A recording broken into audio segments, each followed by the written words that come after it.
Սիրելի ռադիո լսողներ եւ ռադիոդիտողներ, ողջունում եմ ձեզ Գործարար Ալիքի եթերում, Թեքինգ-շաբթին է, ինչը նշանակում է խոսելու ենք տեխնոլոգիաներից, կրթությունից եւ Հայաստանում կատարվող տեխնոլոգիական զարգացումներից։ Ես Մայան եմ, ճարտարագիտական կրթության հայկական ազգային արմատ ծրագրի ղեկավարը, եւ այսօր իմ հյուրն է Դասավանդիր հանուն Հայաստանի հիմնադրամի Գործադիր տնօրենի ժամանակավոր պաշտոնակատար եւ գործառնական տնօրեն Գոռ Նազարյանը։ Գոռ, շնորհակալ եմ մեզ միանալու համար եւ ակնկալում ենք կրթության շուրջ եւ խնդիրներից եւ լուծումներից խոսել։ Ես շնորհակալ հրավերի համար։ Այս տարի Դասավանդիր հանուն Հայաստանը նշեց եւ նշանավորեց իր գործունեության 10 տարին Հայաստանում միջոցառումների շարքով, շաբաթով եւ խնդրեմ նշես, թե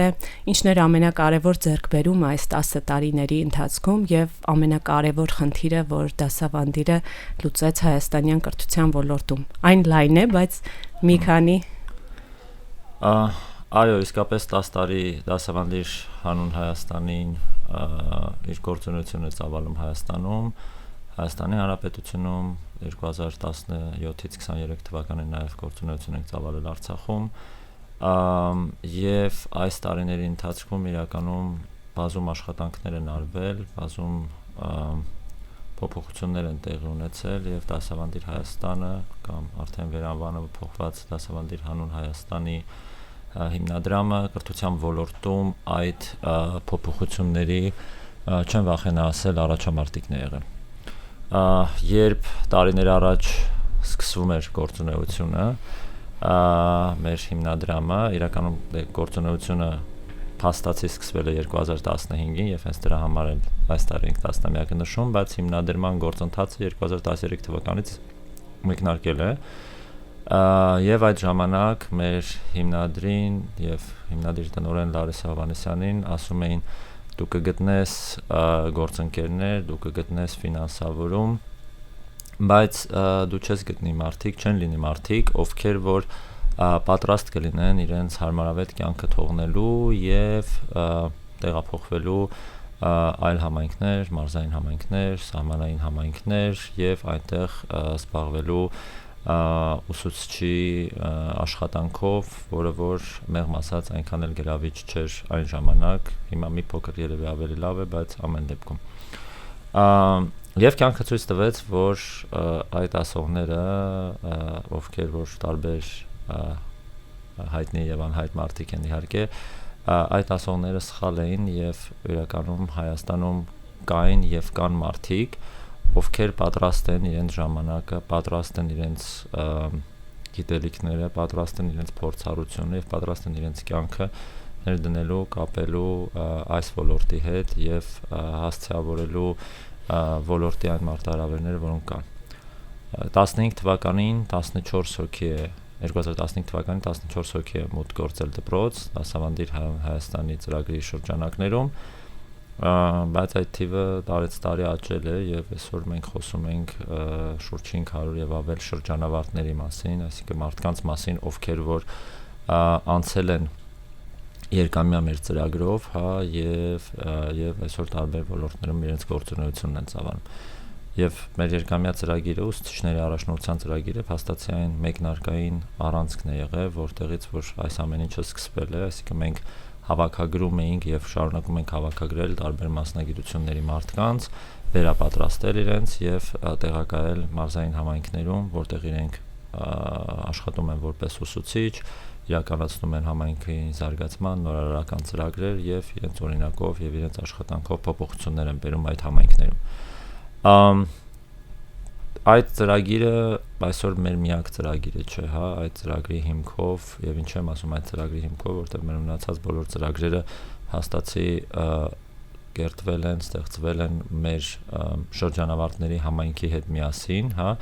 եւ մեր առաջին այդ ծրագրում փորձառության հիման վրա այսօր մենք ունենք բազմաթիվ այլ ծրագրեր, որոնք որ հասցեավորում են կրթության տարբեր շերտեր։ Մենք ունենք սերունդ ծրագիրը, որով փաստացի աշխատում ենք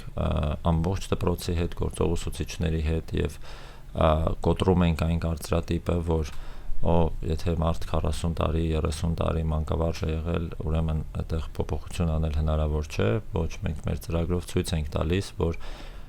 ճիշտ աշխատանքի դեպքում, հոգացության դեպքում, այդ թվում այն մարդկանց հետ, ովքեր որ տասնամյակներով աշխատել են, կարելի է նոր արդյունքներ գրանցել։ Մեր դպրոցներից մեկում, ուսուցիչներից մեկը անգամ մեր ծրագրի ղեկավարին ասել էր ծերունդի միջոցով ես վերհիշեցի, թե ինչու եմ դարձել մանկավարժ ժամանակին, հա։ Սա էական, սա մի օրինակ է, բայց այսպիսի օրինակներ կարող եմ ամբողջ եթերի ընթացքում վերել, թե ինչ է նշանակում, երբ մենք մեր ծրագրերով մուտք են գործում դպրոց կամ եւ ուսուցիչների համար, եւ տնօրենների համար, եւ աշակերտների համար, եւ ծնողների համար, ում չի կարելի մոռանալ, ինչպեսի փոփոխություններ ենք բերում։ Մենք ունենք այսօր մագիստրոսական ծրագիր ԵՊՀ-ի հետ համատեղ ուսուցիչների առաջնորդության ոլորտում, եւ եթե ի սկզբանե այդ ծրագիրը պիլոտավորվում էր եւ միայն մեր ուսուցիչների առաջնորդության ծրագրի մասնակիցների համար էր բաց, ապա վերջին 2 տարիներին մենք այդ ծրագիրը բացել ենք բոլորի համար եւ անցած տարի 10 ոչ դասավանդիրյան ուսուցիչ չասեմ, մասնակից ասեմ, սովորող ասեմ այդ մագիստրատուրայում, այս տարի 18 թե 19 հոգի ներգրավել է ծրագրում, կրկին ոչ դասավանդիրյան մարդկանց մասին է խոսքը։ Այսինքն, եթե դու կարողանում ես որակյալ ծրագիր առաջարկել եւ համապատասխան աշխատանք ես տանում, որովհետեւ միայն ծրագիր առաջարկելը դա քիչ է, վստահաբար կլինեն մարդիկ, կլինեն հետաքրքրվողներ եւ վստահաբար դրանից մեծ ներազդեցություն կլինի։ Եվ այս թեման կարող եմ շարունակել, հա, այսինքն մենք ստեղծել ենք կայծ սոցիալական ձեռնարկատիրական այդ ինկուբատորը, նպատակ ունենալով ֆինանսավորելու եւ աջակցելու այն ստարտափերին, որոնք որ կրթական ուղղվածություն ունեն։ Եվ այսպեսի ինկուբատոր չկա Հայաստանում, հա, որը որ ֆոկուս կունենա հենց սոցիալական եւ հատկապես կրթական, հա, ծրագրերի վրա։ Լինում են դեպքեր, որտեղ որ թրեքեր կան, հա, կրթական, բայց հենց որտեղ որ ամբողջ ֆոկուսը սրա վրա է, սա շատ կարեւոր է, այսինքն մենք խթանում ենք, որ եւ ոչ միայն տեխնոլոգիական, բայց այդ թվում եւ տեխնոլոգիական եւ կրթական եւ մնացած բոլոր ոլորտների մեջ հենց բիզնեսի աշխարհում եւս կապ լինի։ Նույնը վերաբերում է հանրային քաղաքականությանը եւ այսպես շարունակ։ Այսինքն մեր ամփոփելով մի նախադասությամբ կասեմ, որ այն ինչ որ մենք սկսել ենք ի սկզբանե 10 տարի առաջ եւ այն ինչ որ անում ենք հիմա, մեկ նպատակ է հետապնդում, դա ունենալ համակարգային փոփոխություններ կրթության ոլորտում։ Այսինքն խոսքը չի գնում միայն մեկ ծրագրի մասին, եւ ծրագրերը ինքնանպատակ չեն, այլ մեր նպատակն է, որ այդ ծրագրերի արդյունքները եւ կարճաժամկետ, եւ միջնաժամկետ, եւ երկարաժամկետ լինեն համակարգային փոփոխությունների մասին եւ ես ուրախ եմ, որ դա տեղի է ունենում, որովհետեւ եթե նույն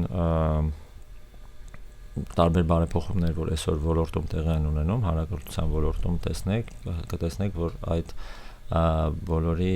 կամ դրանց մի էական մասի նախատիպերը հենց օրինակ ուսուցիչների առաջնորդության ծրագրում եղել են, իսկ մյուսների ջատագովման ակունքներում հիմքում հենց դասավանդիր Հայաստանն է, օրինակ 30 կրեդիտի համակարգը, հա, այսինքն մինչ այս չկար համակարգ, որտեղ որ կարճաժամկետ այո, կարող էր կարճաժամկետ ունենալ սերտիֆիկացիա եւ գնալ դպրոց, բայց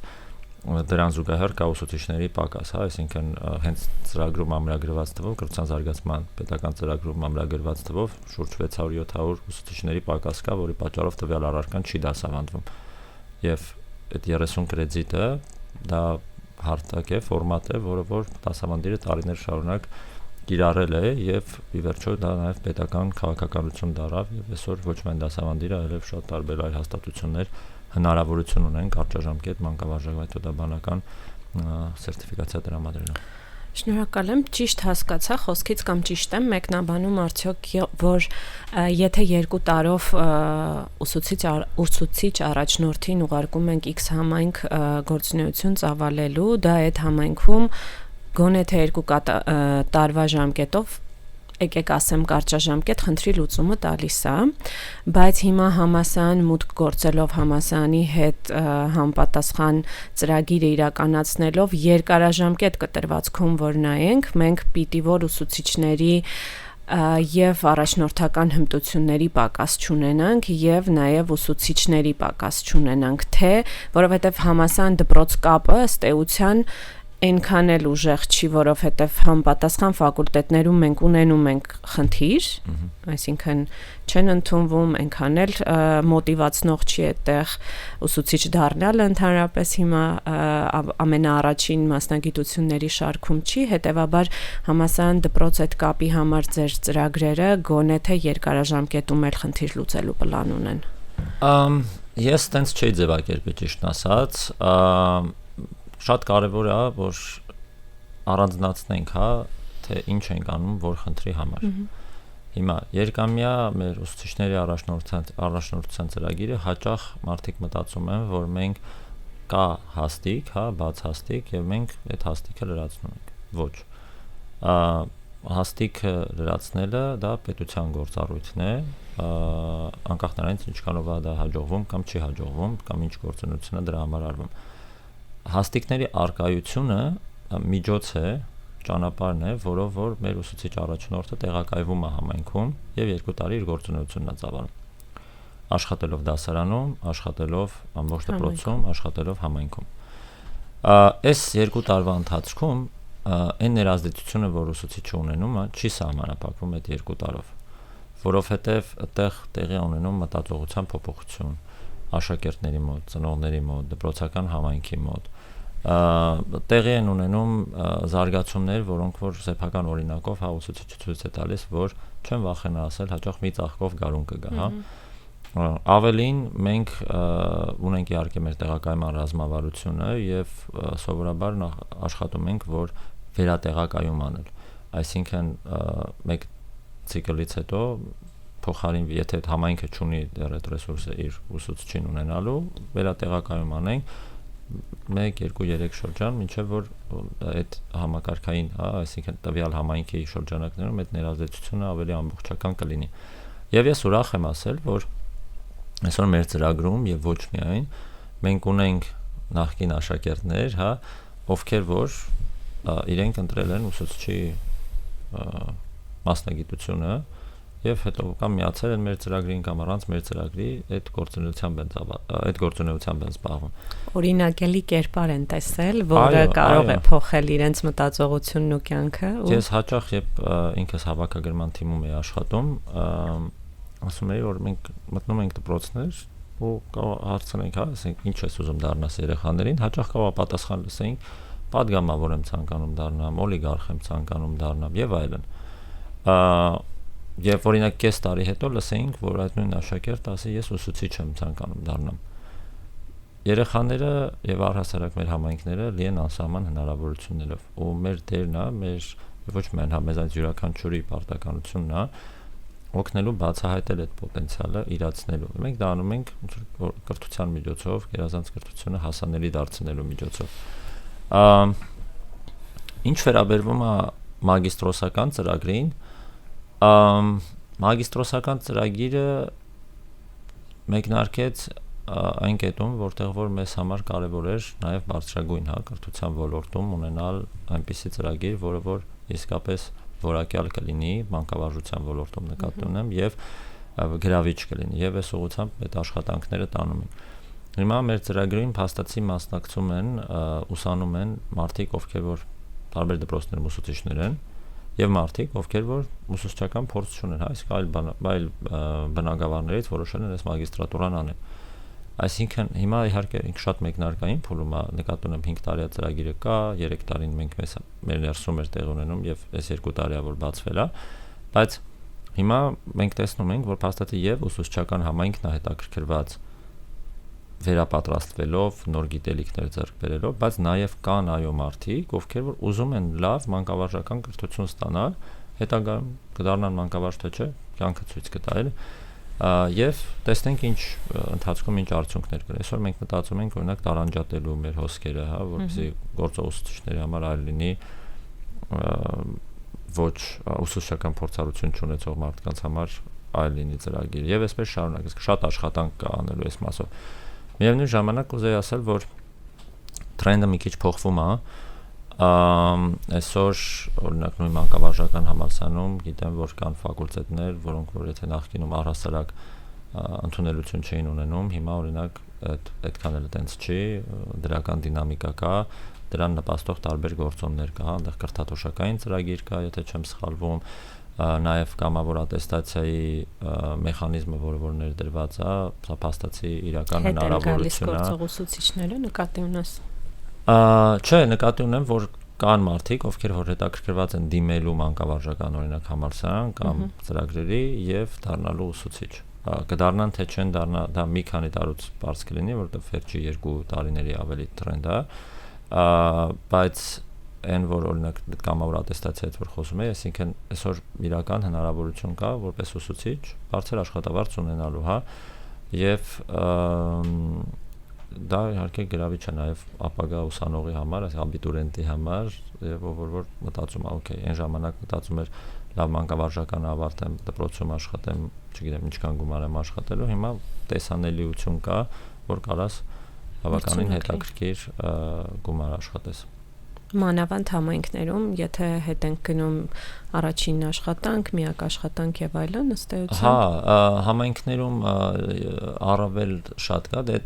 դպրոցներից այդ աշխատավարձերի սանդղակները որ մի քանի կրիտերիաներ կա, այսինքն աշակերտների թիվը, սահմանային համայնքա թե չէ եւ այլն, ասենց այդ բոլոր բնագիտա-մաթեմատիկական այդ առարկաներից է թե չէ, սրանք բոլորը ասենց կրիտերիաներ են, որոնք իրար վրա գումարելու դեպքում հա բարձրանում են, պլյուս այդ կամավոր ատեստավորումը, որ ոնց որ միջև կրկնակի, եթե չեմ սխալվում, բարձրացնում է աշխատավարձը, եթե շատ բարձր ստացար թեստը։ Բայց այդտեղ օրինակ իրական մարտահրավեր կա եւ գործող ուսուցիչների շարքում եւ ուսանողների շարքում, այսինքն մենք կոնկրետ տեսնում ենք, որ տարեց տարի ուսանողների ակադեմիական գիտելիքները նվազում են։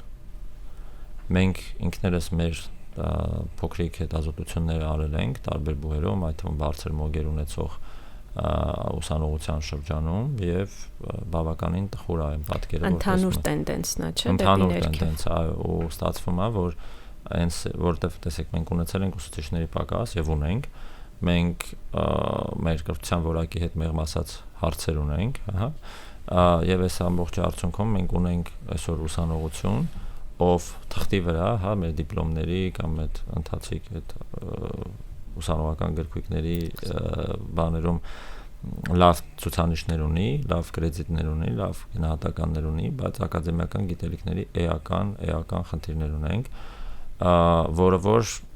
մարտահրավեր է դարձնում այդ նույն մարդկանց, այդ թվում մեր ծրագրում ներգրավելու համար, որովհետեւ մենք ամեն տարի այդ ընտրության գործընթացի մասը կազմում նաև առարկական թեստը, ու չգիտեմ, ասենք մարդը հայոց լեզուն ավարտե կամ չգիտեմ մաթեմատիկայի ֆակուլտետը ավարտե կամ որևէ ցանկացած ֆակուլտետ, որ իր առարկային ապագա պետք է պատասխանի, եւ դրա թեստը տրամադրում ենք եւ չգիտեմ շատ տխուր արդյունքներ ենք ունենում, էլի։ Նկատի ունեմ, եթե ճիշտ եմ հիմա թվերը հիշում, անցողիկությունը այդքան 40% լավագույն դեպքում կլինի, այդ անցողիկությունն էլ հələ հարց է։ Ինչ տոկոսով էլ այդ անցողիկությունը կլինի։ Եթե գանք դիմորդների պրոֆիլին, 10 տարի առաջ ինչ տեսակ մարդիկ էին, ինչ աշխատանք ունեցող մարդիկ էին որոշում իրենց կյանքը 2 տարով փոխել, տեղափոխվել համայնք, ու հիմա ինչպես է փոխվել հենց ուսուցիչ առաջնորդի կերպարը։ Այդտեղ մի քանի շերտ կա այդ պատմության մեջ, հա, նկատի ունեմ, խոսքը չի գնում միայն ապագա ուսուցիչ առաջնորդի կերպարի նախադրությունների մասին, այն առումով, որ 10 տարի առաջ դիմորդները դիմում էին մի կազմակերպության, որի մասին ոչ մեկ չէր լսել։ Դիմում էին մի կազմակերպության, որի առաջարկած ծրագրի մոդելին ոչ մեկ Հայաստանում ծանոթ չէր։ Բայց 14 հոգի դիմել էին, բայց իրականում ավելի շատ էին դիմել, այնտեղ մեր վերապատրաստման ակադեմիայում, եթե չեմ սխալվում, 28 հոգի ա եղել այդ ժամանակ, որից 14-ը դուրս ա եկել։ Այսինքն հրաժարվել ա շարունակել եւ այն 14-ն էլ որ մնացել են, կարող է մի հոգի ավել պակաս ասեմ, բայց 14-ը մեկնարկել են ծրագիրը։ Ու սա հենց այդ բոլոր գործոններն է, հա, այսինքն որ դու անորոշության պատրաստ են լինում շատ քչերը։ Տարեց տարի այդ թիվը աճել է։ Այն ժամանակ դիմողները, իրանց մարդիկ կան, ովքեր որ չգիտեմ, մանկավարության կամ հոգեբանության կամ հարակից ինչ որ ոլորտների մասնագետներ են եղել կամ հետաքրքրություն ունեցել, մարդիկ էլ կան, որ չէ, բայց հիմնականում որոշակի փորձառությամբ մարդիկ են եղել, եւ հիմա էլ այդպես է։ Բայց այսօր օրինակ այդ թվում մեր աշխատանքները շատ ուղղված են, որ համալսարանը ավարտող ուսանողներին, շրջանավարտներին ներգրավելու ուղղությամբ, որտեղ մենք շատ կարևորում ենք այդ առաջի կարիերայի գաղափարը, հա, որտեղ որ դու առաջի կարիերադ անում ես այնտեղ, որտեղ որ այդ սոցիալական խնդիրները, մարտահրավերները կան եւ դու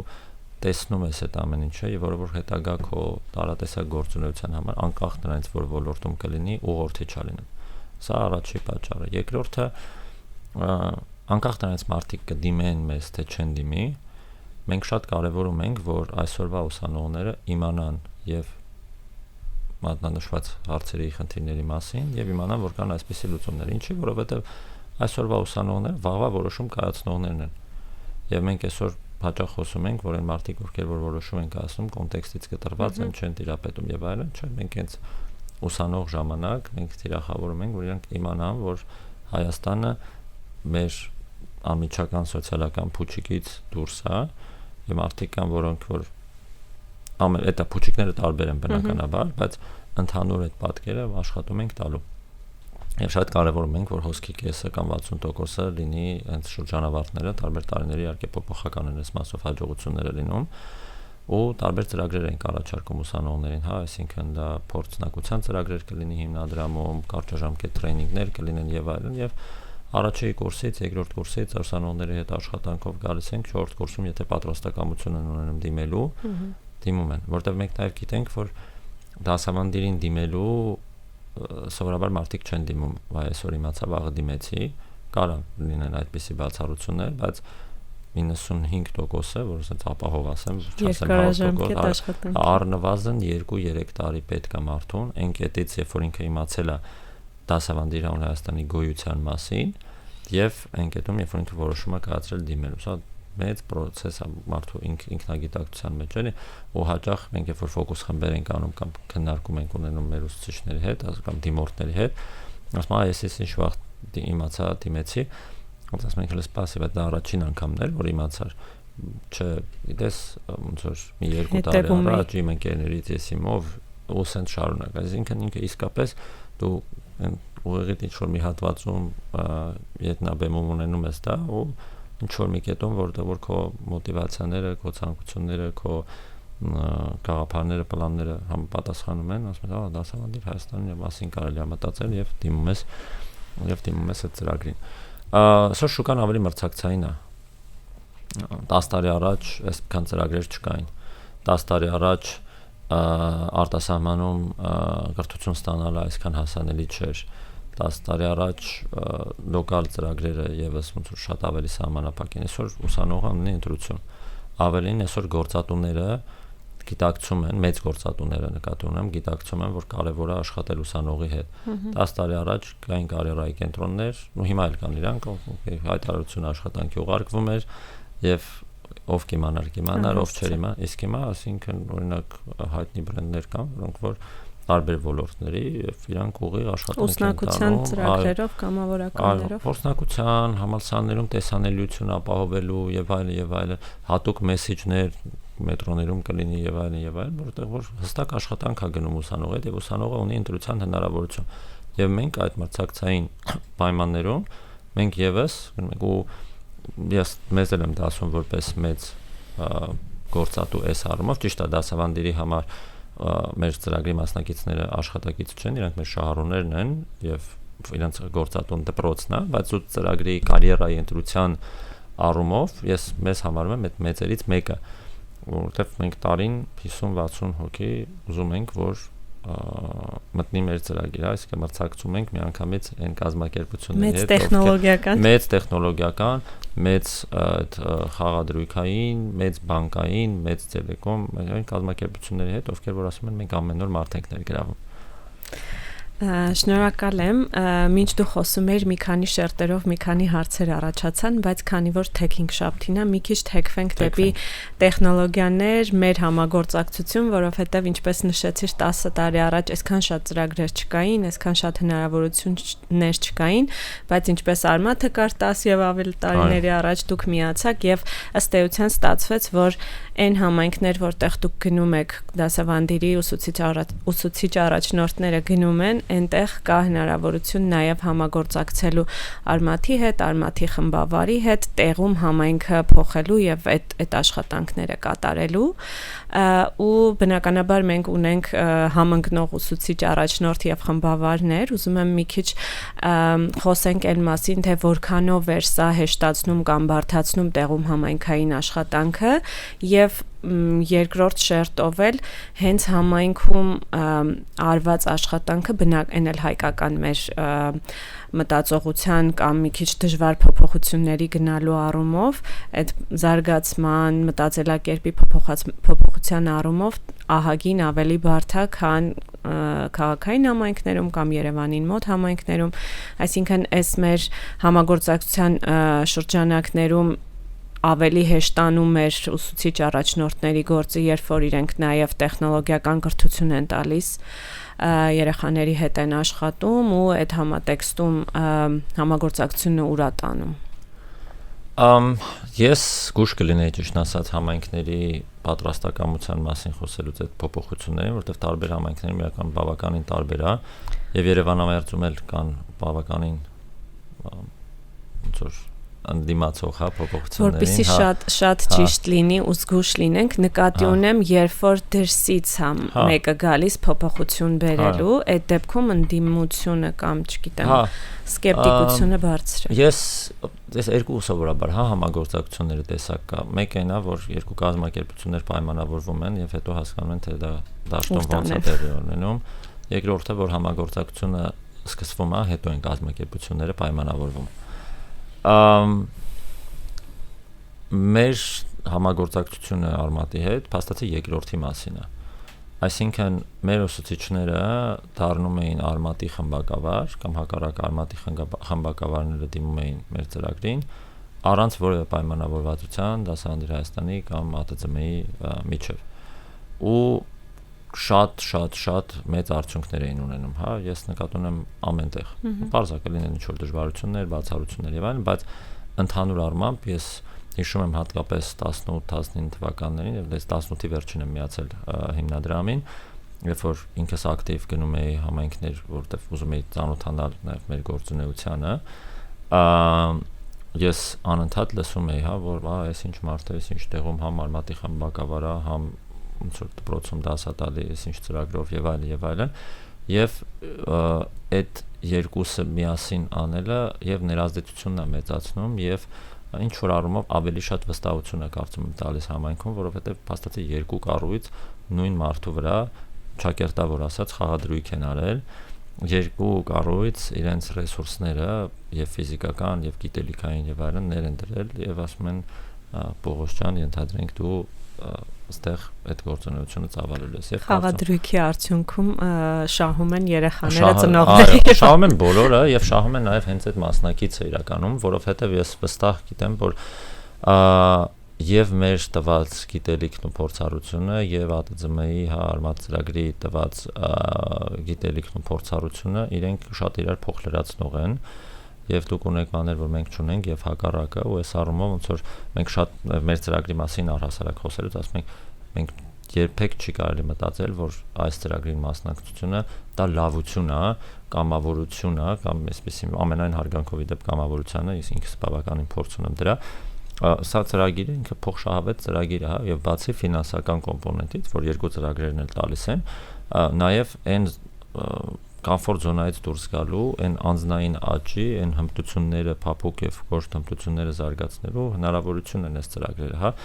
ու այս երկու ծրագրերի միավորումը մեկտեղում իհարկե վստահաբար ավելի մեծ մուլտիպլիկատիվ էֆեկտ է ունենում։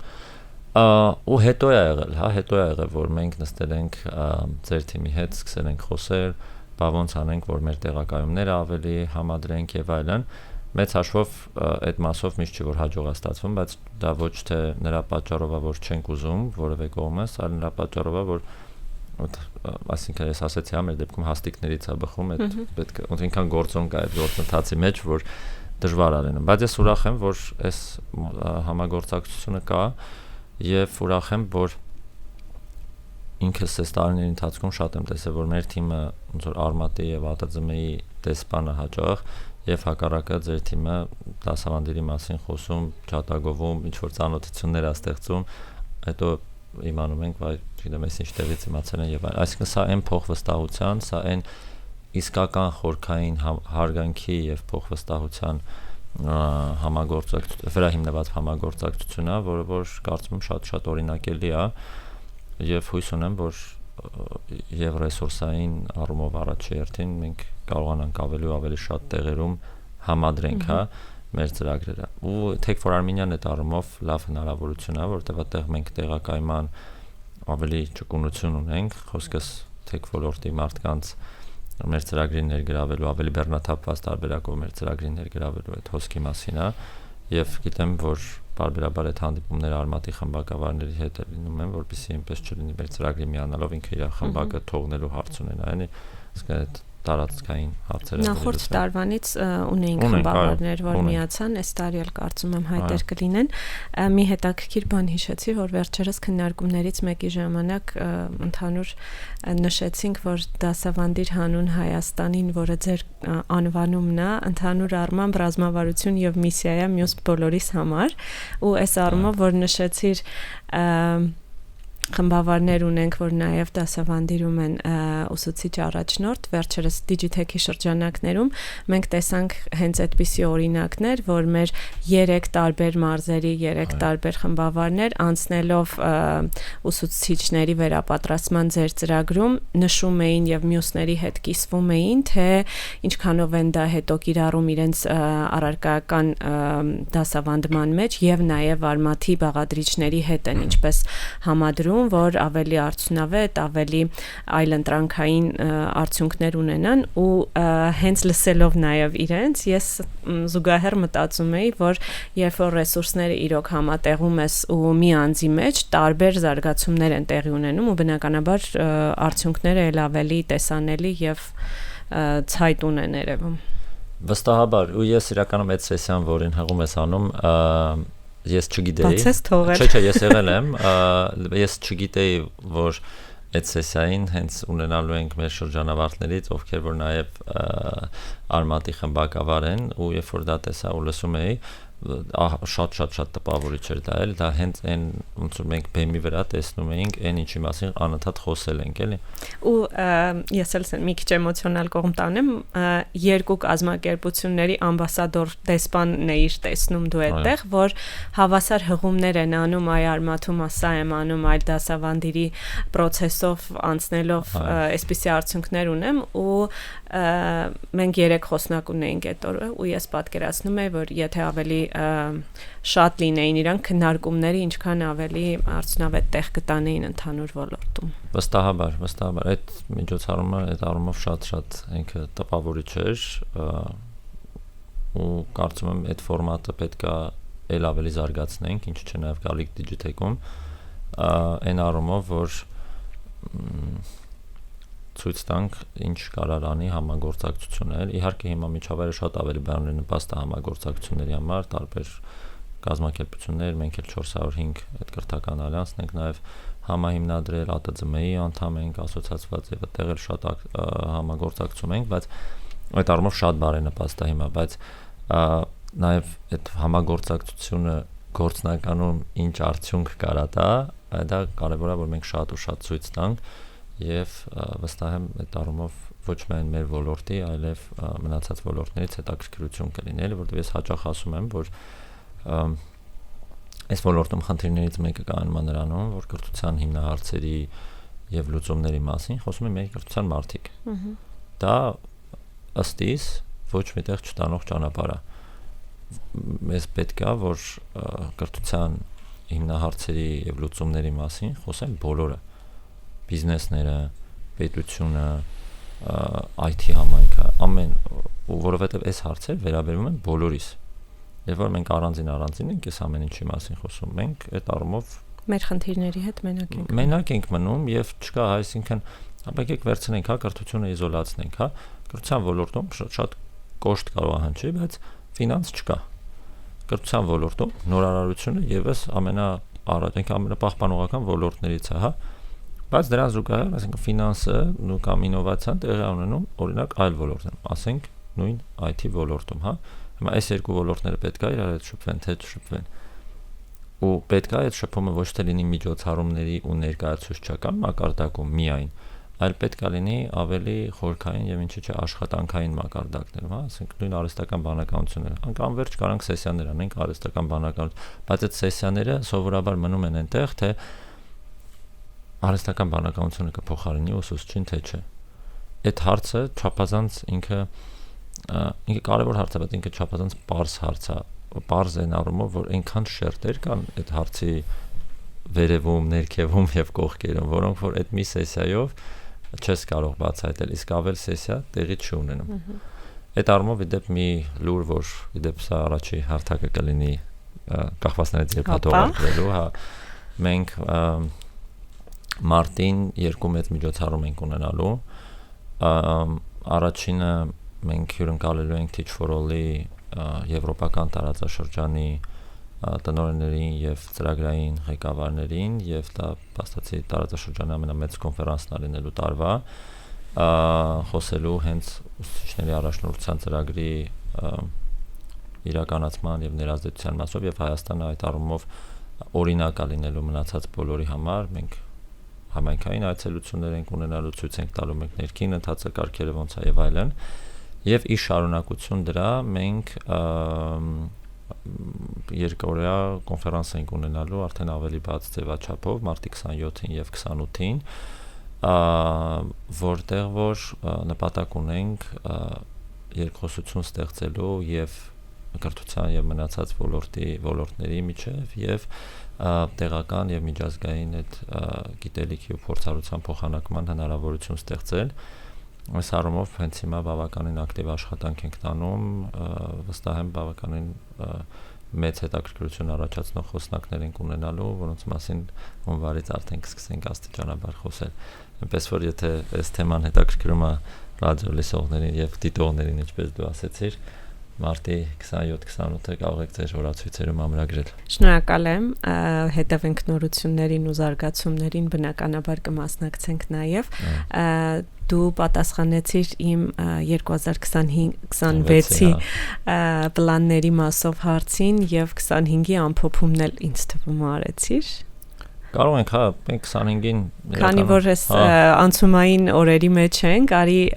մի քանի բառով ամփոփենք ընդհանրապես կրթության։ Մի քիչ վեր բարձրանանք, թե որն էր մարտահրավերը 25-ի, ոնց հաղթահարեցինք ու 26-ին ինչա մեզ սպասվում կրթության ոլորտում։ 25-ի մարտահրավերները կարծում եմ իրենք շարունակությունն են տրամաբանական 24-ի, 23-ի եւ այդ բոլոր տարիների մարտահրավերների, դա եւ ուսուցիչների պակասն է, եւ կրթության որակն է, եւ Արցախից տեղահանված մեր աշակերտների հետ տարվող աշխատանքներն են եւ այլն եւ իհարկե 25 թվականին ել ավելի թեժացավ խոսակցությունը արհեստական բանականության կոնտեքստում։ Բայց դա ինքը նախորդ խոսակցության շարունակություն էր, եթե այդ նույն միջոցառման, Digitech-ի առավոտյան պանելում ես ասում եի, մեր ռադիո լսողների եւ ռադիո դիտողների համար հղում անենք, թե մենք ինչ միջոցառման ենք հղում անում։ Այս տարի Digitech-ի շրջանակներում արմաթով նախաձեռնել էինք կրթական կոնֆերանս, որտեղ դա հարթակ էր, որպեսզի մյուս բոլոր կրթական ծրագրերով պետական եւ մասնավոր սեկտորի ներկայացուցիչների ներգրավելով քննարկենք կրթությունը, կրթության զարգացումները, խնդիրները, շատ տարբեր պանելային քննարկումներ, խոսնակներ, ելույթներ ունեինք եւ ինչպես տեսնում եք, գորի հետ տպավորված ենք եղել մեր փորձով ու անընդհատ ուզում ենք կիսվենք։ Շատ կարեւոր միջոցառումներ ու պետք է շարունակական անել դա։ Այդ պանելային քննարկման ժամանակ էլ ես ասացի, որ մենք խոսում ենք արհեստական բանականությունից, բայց արդյոք թվային տրանսֆորմացիան մեր դպրոցներում տեղի ունեցել։ Ոչ, տեղի չունեցել։ եւ տեխնոլոգիական հագեցվածության առումով տեղի ունեցել եւ տեխնոլոգիական հագեցված դպրոցներում դրա արդյունավետ կիրառման առումով տեղի ունեցել։ Եվ երբ որ սրանք տեղի չեն ունեցել, երբ որ մենք խոսում ենք արհեստական բանականության մասին, մենք ոնց որ խոսում ենք մի բանի մասին, որը որ բավականին կտրված է այն իրականությունից նորից, էլի, որի մասին մենք պետքա որտեղ այդ իրադարձությունները տեղի են ունենում։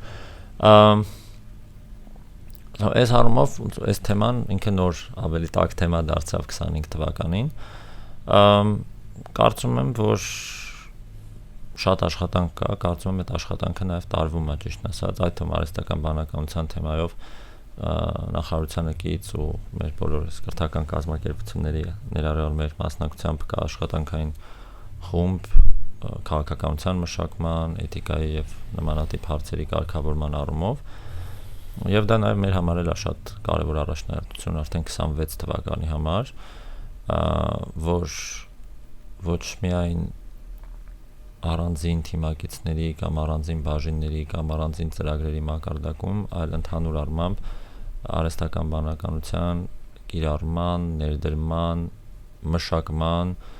այդ հիմքով ինչ-որ բաների ստեղծման